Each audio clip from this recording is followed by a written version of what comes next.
Welcome to Stylist Soul Tribe Conversations. I'm your host, Lisa Huff.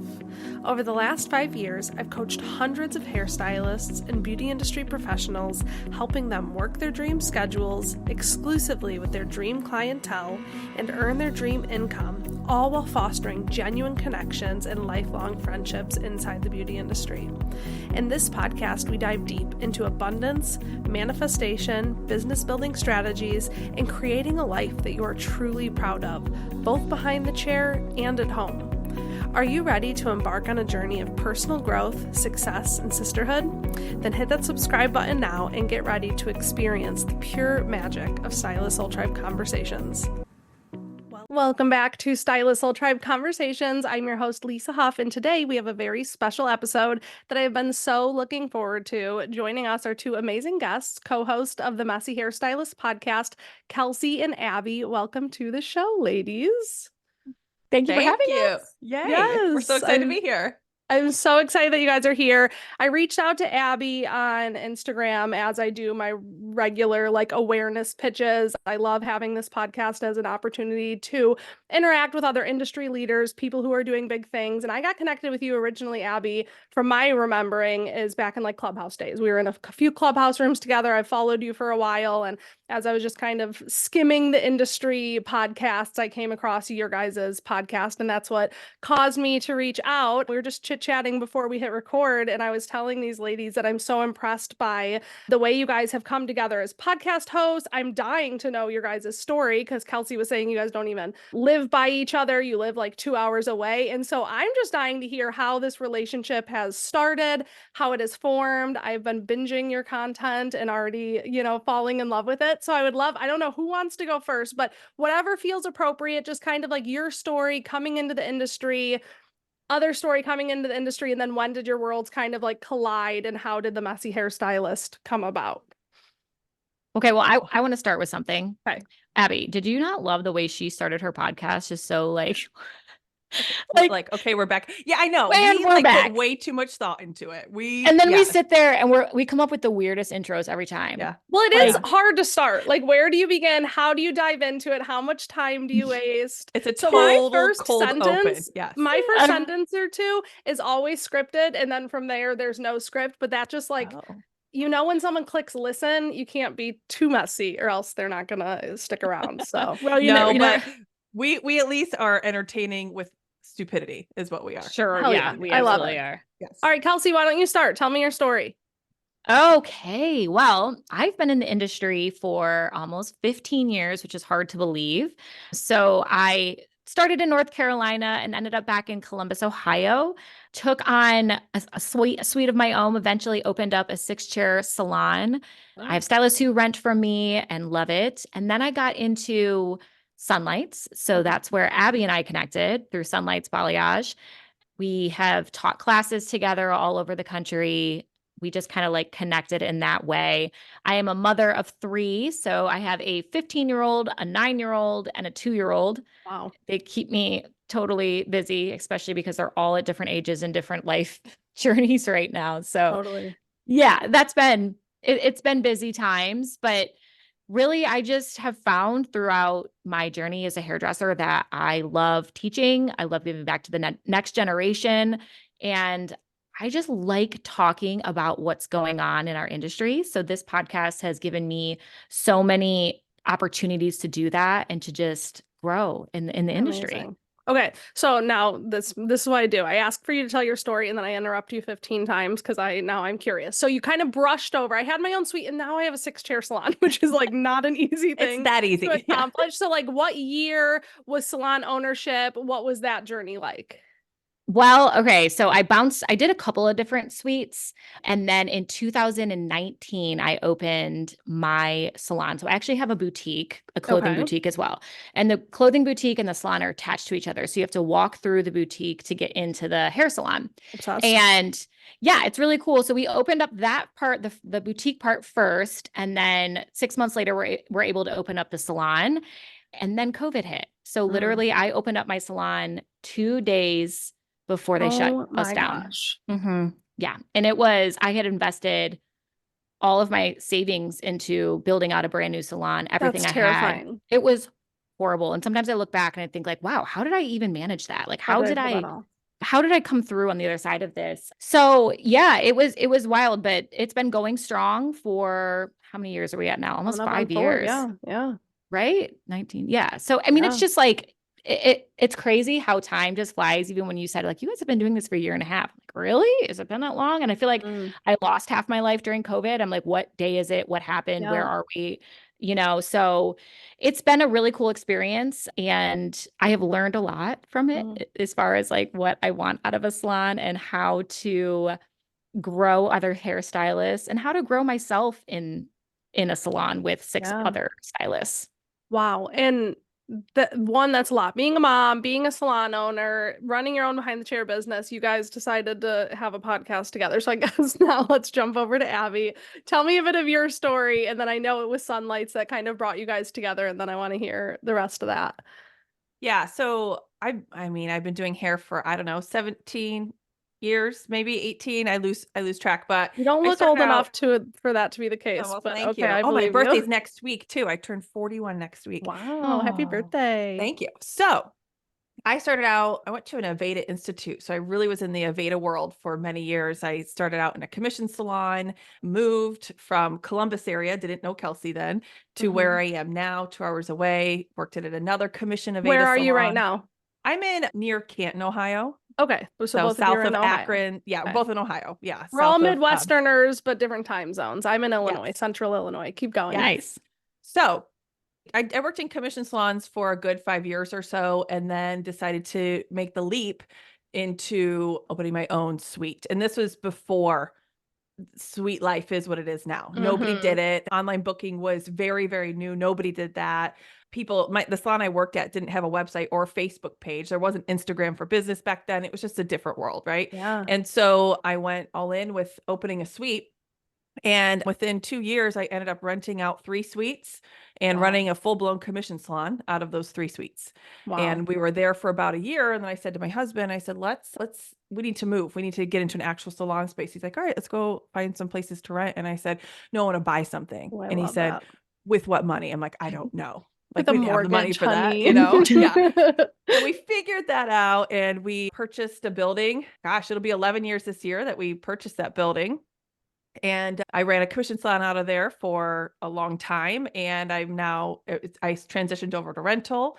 And in that time, met Kelsey through being a Sunlight's professional educator, teaching balayage around the country. And it was actually August of 2022. Right. Yeah, Mhm. that we Well, the got podcast together. came out in September, I discovered Yes. today. So, Well, yeah. this is a good timeline thing because Wow. in August of 2022, this shows our crazy side. So we got together with the Ohio team and for the Sunlights, and we were going to try and plan an event, which didn't work out, but it just shows you that you never know where things are going to take you. So we're Mhm. together with everybody, and Kelsey and I have worked hair shows and stuff together. But if you've ever worked a hair show, they're crazy. You don't get time to talk, and you're just going. It's energy. It's going. It's a lot of fun. So Mhm. obviously, I knew Kelsey, but when we met in August, I got a feel for who Kelsey was. And I just kind of What said, is your recollection of the feel for like the first impression of who Kelsey was? oh, When you yeah. say that, what do you mean? I mean, I called her instantly after I was driving away from where we were. And I said, I've never met somebody crazy like me before. Uh-huh. And I don't know what, but I think we should work on something together. Like, Okay, that's all it was. I'm just imagining the Step Brothers scenes. Did we just become best friends? Yeah, literally. Yep, that was it. Yes. Yeah, I was watching her facilitate this whole meeting that we had with our Ohio team, which we had never done before. She put all this together herself. And I was just noticing she's a go-getter. She's an action taker. She wants to make things happen. She has big ideas. She has a passion for this industry and she like just does it. She gets in, she gets messy and she does it. And I'm like, I feel like a crazy person because I don't know people like that in my life. I'm Mhm. the only crazy person that's like that. And I have to convince everyone that's around me in my life, personally and professionally, like, come on, no, it's going to be okay. So when I Do saw this her, big I'm crazy like, thing with me. Yeah. yeah. Mhm. So I'm like, we need to do something. So not even a week later, she Yeah. drove all the way to me and she didn't even know why. Because I said, I think we should do something together. So she's like, okay, cool. She had no idea what I was going to pitch to Wow. her. And so we're sitting in this coffee shop. She's like, okay, what is it? Let's do it. What is it? She's I down for know. anything. And I Yeah. said, I think that we should do a podcast together. And she goes, but I was like, but if you're not into that, it's totally okay. And she goes, let's do it. Wow. Literally, we recorded our first episode 2 weeks later. Stop. Yeah. Okay. 4 And so episodes. now fast forward a year and a half. That's what Kelsey and Abby said that when I pointed out to them that it has been a year and a half. And I just want to, as someone who has now been podcasting since what, November, December, January, February, March, 4 months now, I'm 20 episodes deep. It is not easy. I see why most podcasts fail within the first 10 episodes or whatever it is. How have you guys pulled that off after one, just meeting like if I was as a coach, if somebody presented the idea to me, like I met this girl at this color class, I have such a good feeling about her, we're going to start a podcast, like I'd be like, friend, pump the brakes. Like, you don't know this person yet, or do you want to put that out there? Like, how the hell have you guys pulled that off for a year and a half? Man, you know, it's honestly, I think for Abby and I become more of like, it sounds weird maybe, but it's like our fun time. Like this is the one thing I really enjoy doing in my career. And just the opportunity to sit down with Abby once a week or, you know, once every couple months or once a month. It just like, it gives me like a grounding time.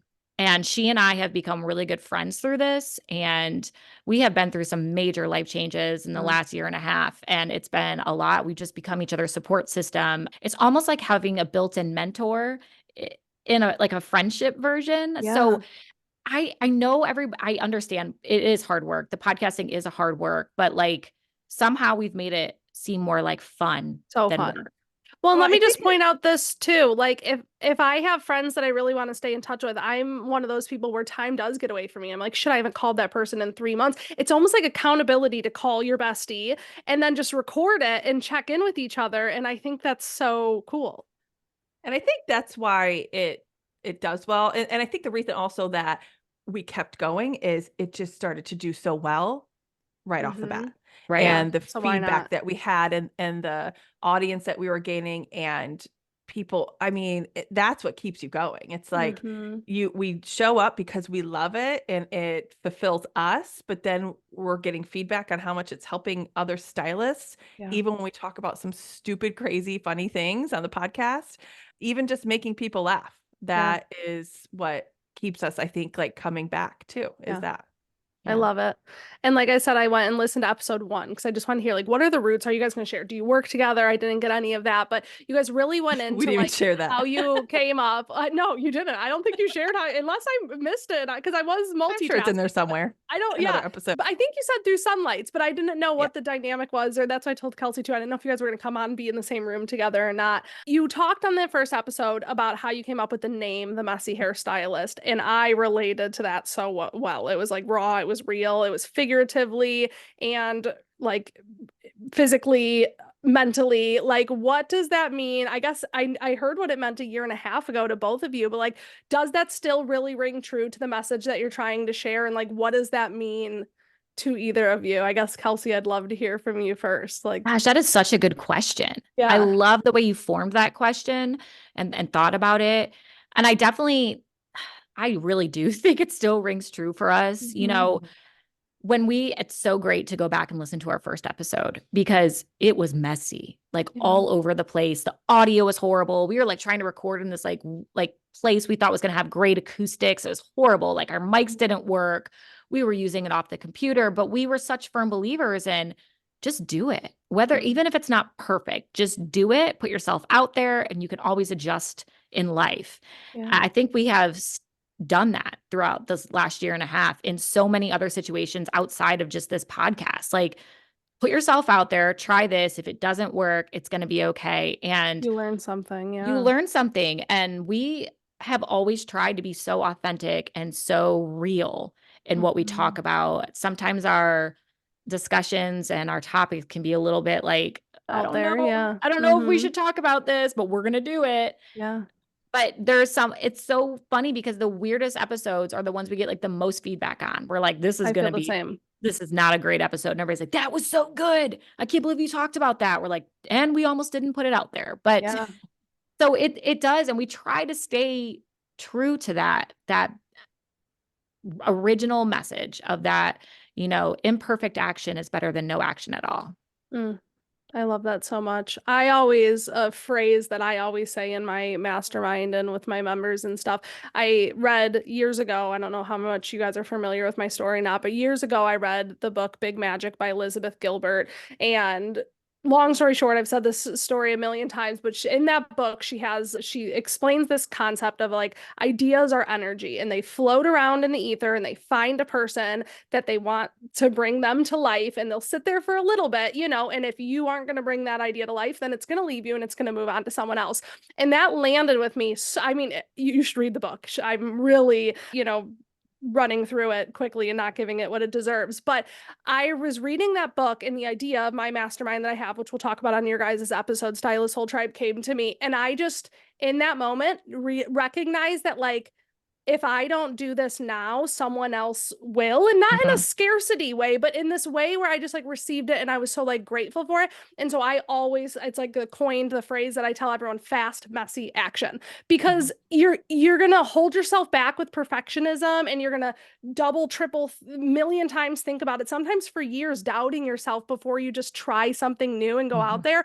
And fast, messy action is where it's at, because what I created 5 years ago was a mess. And like looking back, but it couldn't have become what it is if it weren't for those like really rough beginning days. What And I about you, think Abby? like, Tell me well, about messiness. Yeah. yeah, I think like through our podcast, we definitely that is the core of it, because it's the core of who we are too. That's how we've built our businesses and we've done what we've done. And so it comes naturally to us to talk about that. And we also like to share, be vulnerable. We're very vulnerable on the podcast. We are very open and transparent, and we've shared our losses and the things that we've learned and the things that we feel like we're lacking in. But what I hope people take away when they listen to our podcast is like, what you think that might be messy really isn't messy. It's just we hold ourselves to these standards that we think it's messy and there's no way I can do this because it's not going to succeed. I'm going to fail. But never do we look at somebody else's beginning and think, wow, that's a messy start. Yeah. We Right. actually, wow, oh my God, how are they doing all of these things? How are they doing that? That's what we always look at when we see other people. So when I find myself getting into my head like that, I just say, stop it. I rip off the Band-Aid and I do it. And if it provides some sort of value to somebody, whoever I'm trying to reach, then it matters. So my assistant, Leisha, she's co-hosts some episodes with me, and we just did an episode a few weeks back where we discussed fast, messy action with big ideas. But then also, if you guys are anything like me, like ideas are a dime a dozen. So like, I guess, when do you know it's the right time to move forward messy?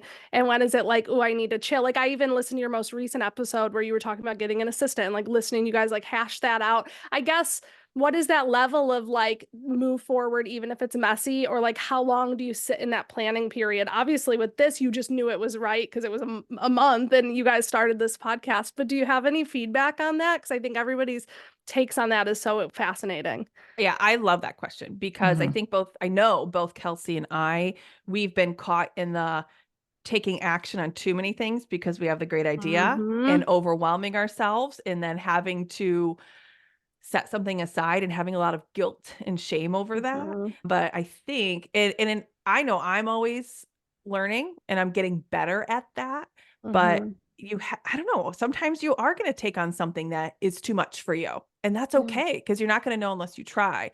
But as I get more experienced in my career and older and really get aligned with what my goals are and where my time's valuable, I can learn to assess, like, why am I doing this? Like, is this just an ego thing? I want to do this just because it looks good, or am I doing this because it actually fulfills me and helps people, or whatever the end result is? So I think that's a learned thing. And sometimes, I don't know, I'd rather somebody take on too much and have to pull back than never take the leap at all.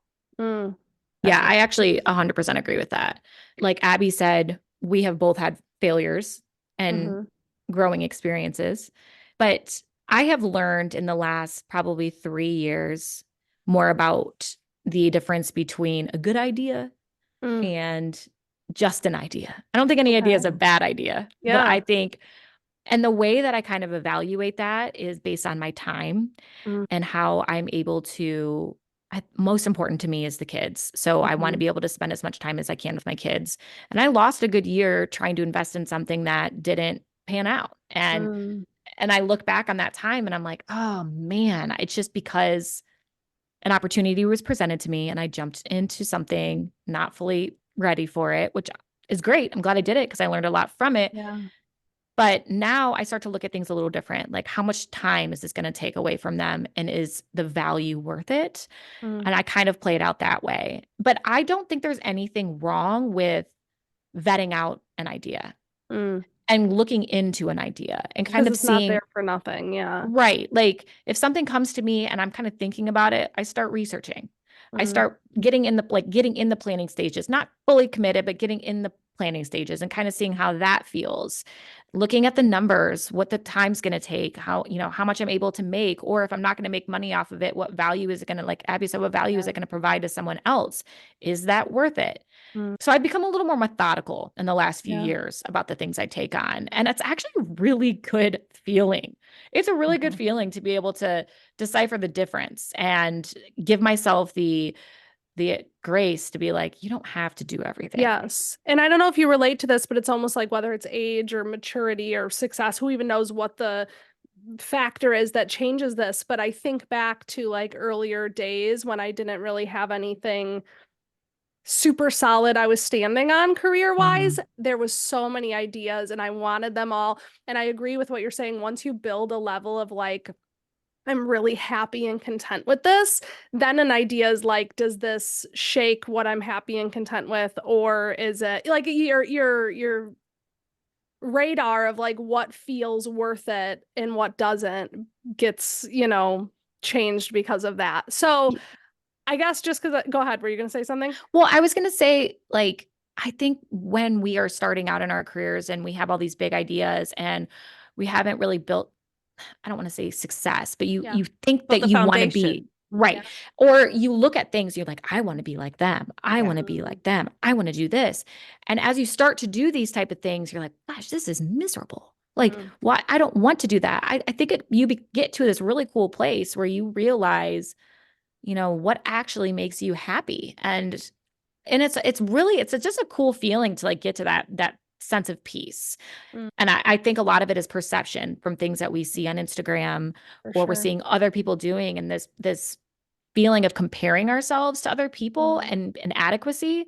And you start to realize too, if you just dig a little bit more on those people, like it's not all that you think it is. Totally. And maybe there's a lot behind it that you're not seeing. So I think that's pretty cool too. Well, and that brings up like something that I've been focusing a lot for myself lately in the last like year or two is building up what I call, I don't know if it's a real term, quiet success. And I think that if everyone can get to a point where they build up a quiet success, now there's a difference between staying quiet and preventing you from building your success in your business, your career.